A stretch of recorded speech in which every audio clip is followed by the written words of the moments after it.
انسان جب اپنی تراث سے دور ہو جائے گا پھر اس کے متعلق ایسے ایسے شبہات میں الجھنوں میں پڑ جاتا ہے جو مضحکہ خیز ہوتی ہیں۔ بھائی یہ جو بیت المکرم مسجد ہے مثلا گلشن اقبال میں، یہ بیت المکرم مسجد کس چیز کا نام ہے؟ پورے احاطہ یہ بیت المکرم مسجد ہے، یہ کمپلیکس ہے، یہ کمپاؤنڈ ہے ایک۔ اس کے اندر پھر نماز پڑھنے کا حال بھی ہے، صحن بھی ہے، چبوترے بھی ہیں، مدرسہ بھی ہے، وضو خانہ اور استنجا خانہ بھی ہے، باغ بھی ہے، سب چیزیں۔ تو یہ پورا احاطہ جس کو چار دیواری نے گھیرا ہوا، یہ سارا کا سارا بیت المقدس ہے۔ اس کے اندر 2 نمایاں گنبد ہیں اور باقیہ اسی کا حصہ ہیں۔ ایک میں بالکل قبلے کی طرف والی دیوار کے ساتھ ہے، وہی جس کو آپ گرے رنگ کا بتا رہے ہیں، یہاں نماز ہوتی ہے، اور جو اس کے صحن میں ذرا سا اونچا ہے اس کے نیچے مقدس چٹان ہے۔ پھر اس کے آس پاس بیسیوں سبیلے ہیں، چبوترے ہیں، کبے ہیں اور مدرسے ہیں، حتیٰ کہ کچھ قبریں بھی ہیں، بیسیوں چیزیں ہیں۔ یہ سب کا سب اس بیت المقدس نامی مقدس عبادت گاہ کا حصہ ہیں۔ اس میں کوئی چیز نمایاں ہے، کچھ غیر نمایاں ہے، لیکن جو وضو خانہ بھی ہوگا، پانی کی سبیل بھی ہوگی، اس کا ایک نلکا، ایک اینٹ، یہ بھی اس کا حصہ ہے۔ نہ اس کو ہم یہ کہہ کر حیثیت گرائیں کہ یہ مسجد نہیں ہے۔ کس طرح مسجد نہیں ہے؟ مسجد کسے کہتے ہیں؟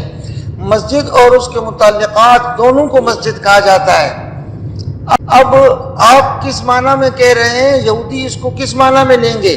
وہ کہیں گے ٹھیک ہے، پھر آگے والی لے لو جو آپ کی مسجد ہے، اور پیچھے والا یہ جو صحن میں چبوتر گنبد کے نیچے قبہ تو صخرہ کے نیچے، زرد گنبد کے نیچے یہ صخرہ مقدسہ، یہ چھوڑ دو۔ تو ایک ان سے نہیں دستبردار ہو سکتے ہم، تو ایسی بات نہ کریں جس سے دشمن کو فائدہ ہو اور اس کے اندر تحقیق کا کوئی شمع بھی نہ ہو، ایسی بات نہ کریں۔ سب کا سب مسجد ہے، اس کی ایک اینٹ، ایک انچ، ایک ذرے سے دستبردار نہیں ہو سکتا وہ آدمی جس میں ایمان اور عقل دونوں چیزیں ہوں، اور اس کی حفاظت فرض ہے ہر مسلمان پر۔ اور یہودیوں کا یہاں پر کوئی حق نہیں ہے، ان کو اللہ نے یہاں سے دھتکار کے نکالا ہے، ہمارے پیدائش سے بھی 2000 سال پہلے وہ مطرود اور ملعون ہوئے یہاں سے، اور مغلوب ہو کر مردود ہو کے نکال دیے گئے۔ یہ مقدس امانت ہے، اس کے متعلق ایسی بحث نہیں کرنی جس سے دشمن کا موقف مضبوط ہو، اس کے جو خفیہ ہیلے ہیں، چالیں ہیں، ان کا مکر کا راستہ نکلے۔ ہرگز ایسی بات نہیں کرنی ہے ایسے بے جا تحقیق کے نام پر۔ مسجد اقصیٰ اس پوری کو بھی بولا جاتا ہے، اور مسجد اقصیٰ اس کا وہ خاص حصہ جس میں نماز پڑھی جاتی ہے اس کو بطریق اولا بولا جائے گا۔ جیسے بیت المکرم پوری 4 دیواری ہے، اور جو مسجد کا حال ہے وہ بھی ہے۔ اب مسجد میں 2 جگہ ہوتی ہیں، ایک جہاں پر آپ چپل پہن کر نہیں جاتے، چپل اتار کے اعتکاف کی نیت کر کے جاتے ہیں، اور ایک اس کے متعلقات ہوتے ہیں جہاں آپ چپل بھی پہن سکتے ہیں، آپ باغ میں پھر بھی سکتے ہیں، چبوترے میں بیٹھ بھی سکتے ہیں۔ تو بیت المکرم کی مثال اس لیے لے رہا ہوں کہ اندر داخل ہوتے ہی دیکھا ہے شمال کی جانب سے ایک چبوترا بنا ہوا ہے۔ اب کوئی آپ سے کہے کہ مسجد تو وہ سامنے حال ہے، یہ چبوترا تو ہمیں دے دو، اس سے آپ نے کیا کرنا؟ تو آپ کو کیسے دے دیں؟ آپ کو تو ہم یہ جو جوتا پڑا ہوا ہے یہ بھی نہیں دیں گے۔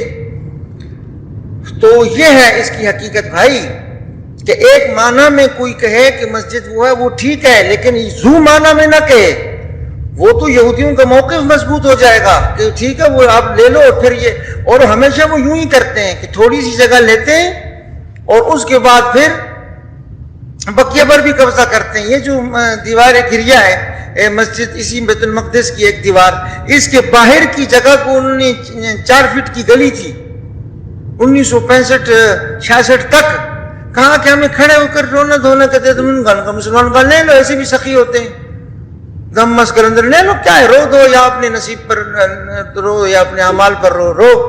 انہوں نے وہاں پر جو قبضہ کر کے سارے گھر گرائے، مسجد بھی وہاں تھی گرا دی، خانقاہ بھی گرا دی، پورا میدان بنا دیا۔